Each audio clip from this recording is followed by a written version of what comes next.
But this time I'm locked in. Got the actual mic plugged in, I mute.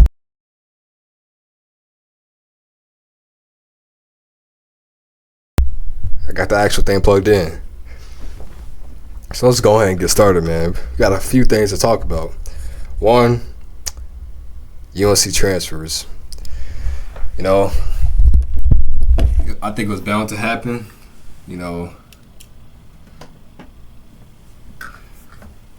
Elliot Cadeau has entered the transfer portal.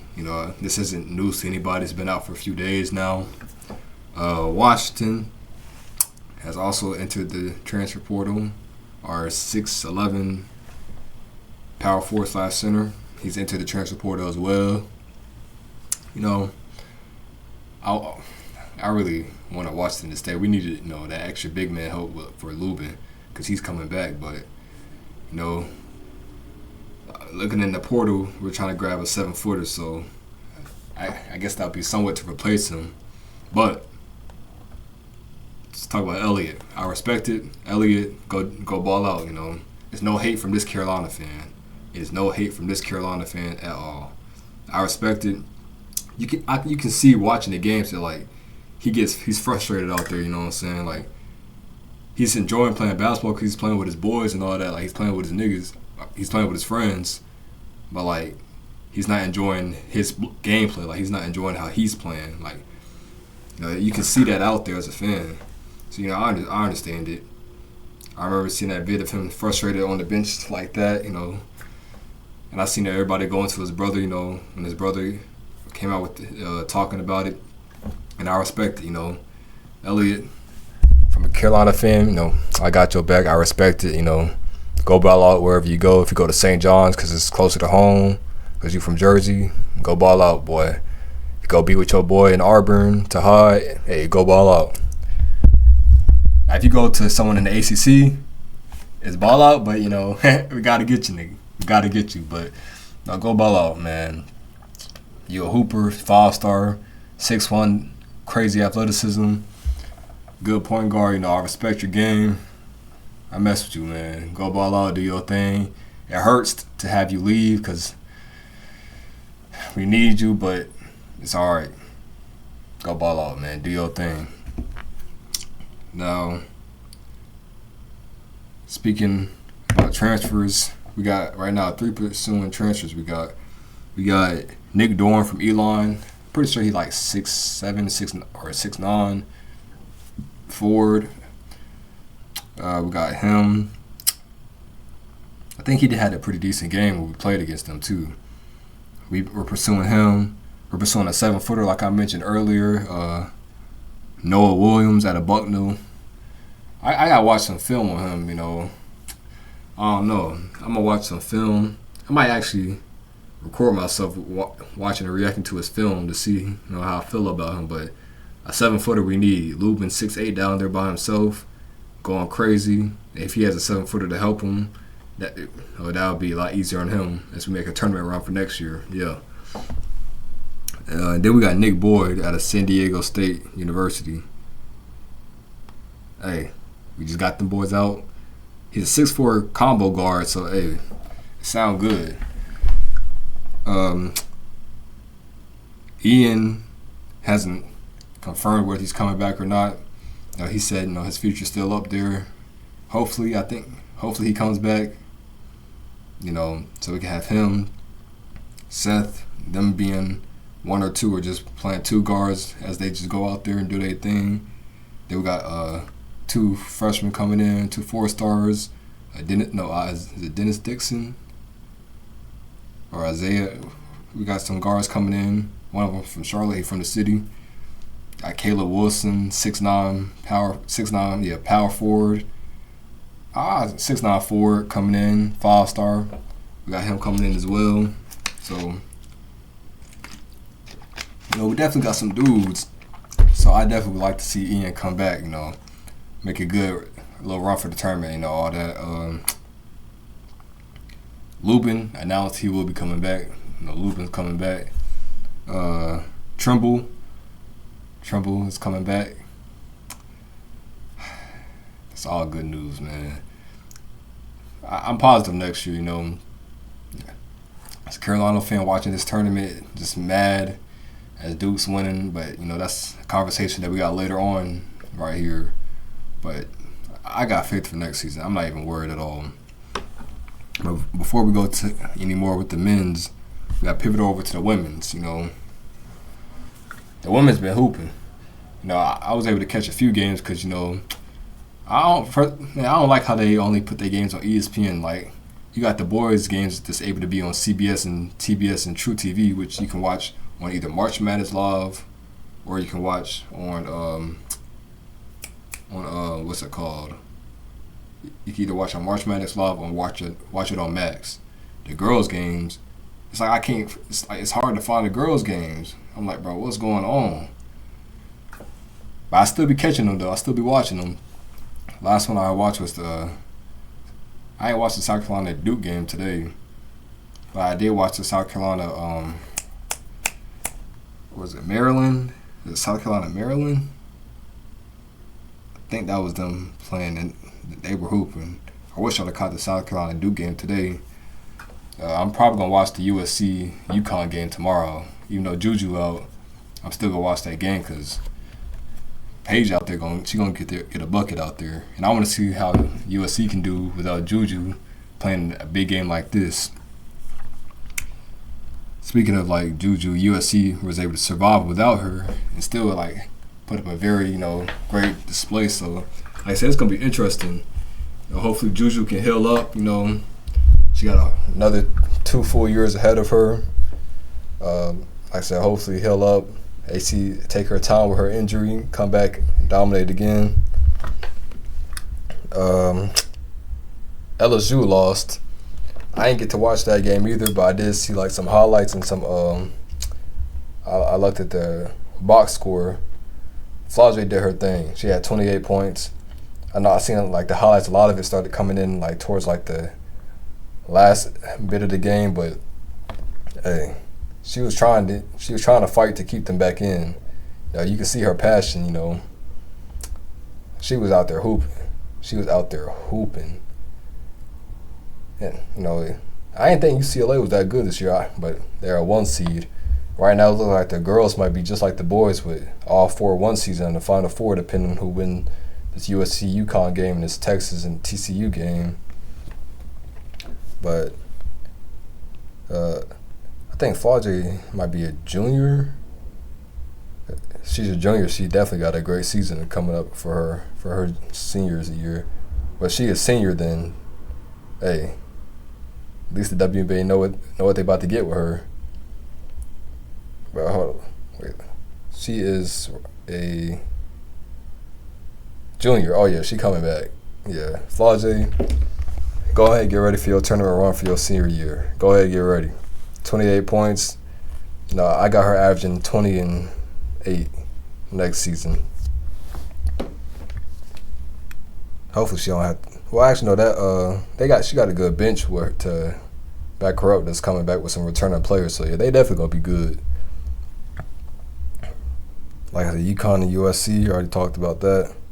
South Carolina, even though I mentioned them, they're back in the Final Four again. Now, like I said, this Final Four might have all number ones in, depending on if USC can beat UConn and if Texas can beat TCU. But with TCU, Haley Von Lith, she been hooping. Last game, I think she had 26. One of her teammates had 20. Like, she's out there hooping with TCU. So I wouldn't be surprised if TCU take down number 1 Texas at all. I'm not gonna lie. And then USC, if they can fight off UConn to remain as another number 1 seed to head into that tournament, man, these games getting good. People were talking about somehow they upset that it hasn't been no upsets. All 1 seeds heading. Like, this is kind of what it's supposed to be like. If you're that good, you're supposed to make it. People get mad at good basketball. It don't make no damn sense. How you get mad at good basketball because they can hoop? You get mad at people because they can hoop.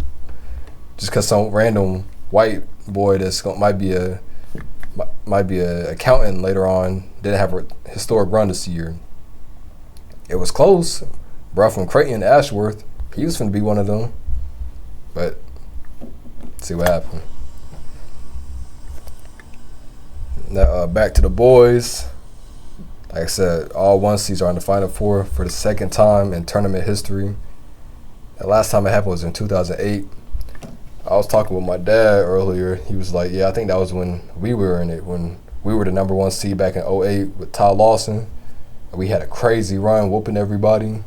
So I think that might be the last time, but I had to check and see. A few things about these matchups. Duke and Houston. They are both two top defensive teams. Just like how Houston and Tennessee today were two top defenses.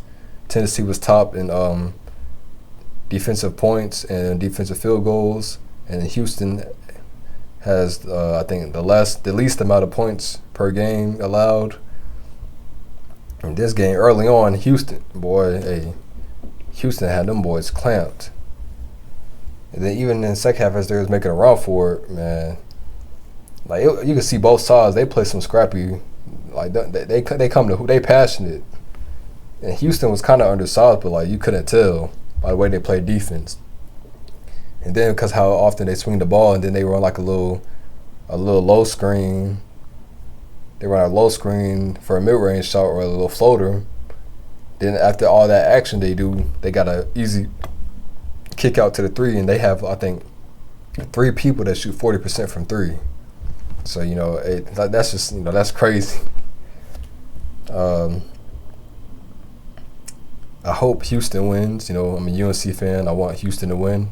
I actually think they might win. I honestly think it's either them or Florida that wins the national championship.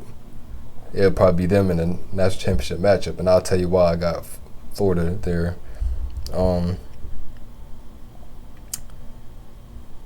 I did say Houston does lack size because Duke is a very tall team. They average 6'6", from their point guards to everyone. Like 6'6" is the shortest on that team. So they are a very tall and lengthy team. But Houston has the energy to kind of match it. They have the defensive discipline to kind of like make up for their lack in size. Like they're gonna reach, they're gonna get their hands up, they're gonna be on your face, they're gonna be try to be on you. Then offensively, they're gonna try to get a lot of action to get you out the way. So I think it's gonna be a pretty good, really good matchup. But they are both great 3-point shooting teams. Cooper Flag can shoot a 3, Con Knippel can shoot it. Isaiah Evans is gonna come off the bench lacing it. Everyone on that team's a 3-point shooting threat. Houston, like I said, has multiple players with over 40% 3-point shooting. So I say it's gonna be a good game. Go Houston. And for Auburn and Florida, it's a few things with that. First of all, Florida, they can't let what happened with that game against Texas Tech happen against Auburn. The reason I say that is because with that Texas Tech game, they had that game lost. If it wasn't for Walter Clayton shooting lights out and bringing them back in that game, they don't win. And if you look at the highlights, you see the shots he was doing. He was literally going down the court. Shot clock going down, walking up in the middle of the paint, backing back up, just a 3. Ball in his hand, he just get it up. Walking around, step back, 3. He was just taking threes, just cashing them out. He was getting them things up there and hitting them too. I think for the first half he had 2 points, and then second half he had 28. No, he had 8 points in the first half and 22 in the second half. Like he went crazy. Like if he can have a performance like that for Florida, yes, they would be Auburn. If they get down too bad, like how they were against Texas Tech, and he has to do that for the second half, then I don't see him being able to like keep doing that to save them. But if he can, then that's why I say Florida deserved to win, or at least playing that national championship against Houston. He's also going to have to receive help from Elijah Martin and Alex Condon, because I think Alex Condon was battling a little like injuries these past 2 games, but he's still been coming out on the floor and like he's been hooping too. And he has the size on the court that they need. Elijah Martin, he was on the FAU team that made the tournament last season, and he can hoop too. But he's gonna need both of them. It's gonna take all 3 of them to hoop if they want to make it to that damn national championship, though. And for Auburn, I just watched the Auburn and Michigan State game. Janai Broome kind of had like an injury in the second half to where like it was his shoulder. Yes, he did come back, but he showed obvious signs of injury, like his right shoulder. He wasn't moving it at all. He was kind of hanging it down, just getting the ball, only bringing it up just to shoot, which I think he did take a three coming off of the bench after that injury.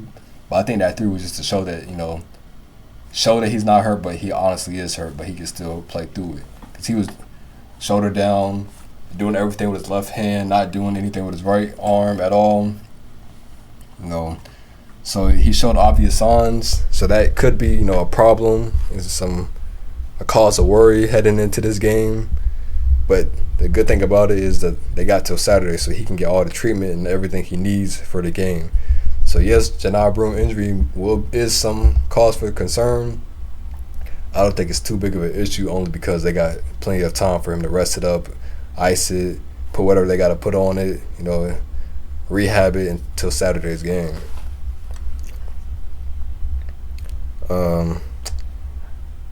Tahad Pettiford, they gonna need him to hoop against Florida if they want to make this national championship. A freshman guard, boy can ball, got a good 3-point shooting. The only thing is, he has a green light. He airballed a three in the second half as Michigan State was trying to come back. And he thought he was about to, get out. He was heading towards the bench. Coach said, "Nah, you good. Go back in." So he has a green light to get those shots up. Is he consistent with them? Yes. He's kind of his consistency is iffy though.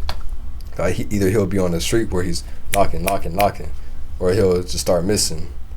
He'll hit one and miss three, and then hit again. So his consistency might be an issue, but he can hoop. He's explosive. He can move around on that offense, back cuts to the lane because he can punch it. Move around off ball screens to hit the three. So they're definitely going to need him in this game too. And another key factor to that game for Auburn is going to be Caldwell. They're a 6'11" big man. Because say if Janai Broome does have issues, they're going to have to lean on Caldwell to come help him, because Caldwell is one of their best defenders. So if he can lock down that paint for them, they will have no issues. And he will also have to produce some form of offense as well. But I think their coach might go with both of them on the floor, with Caldwell at center and Broome at power forward, just to have their bigger lineup out there and to have kind of have their best defensive front out there with Caldwell.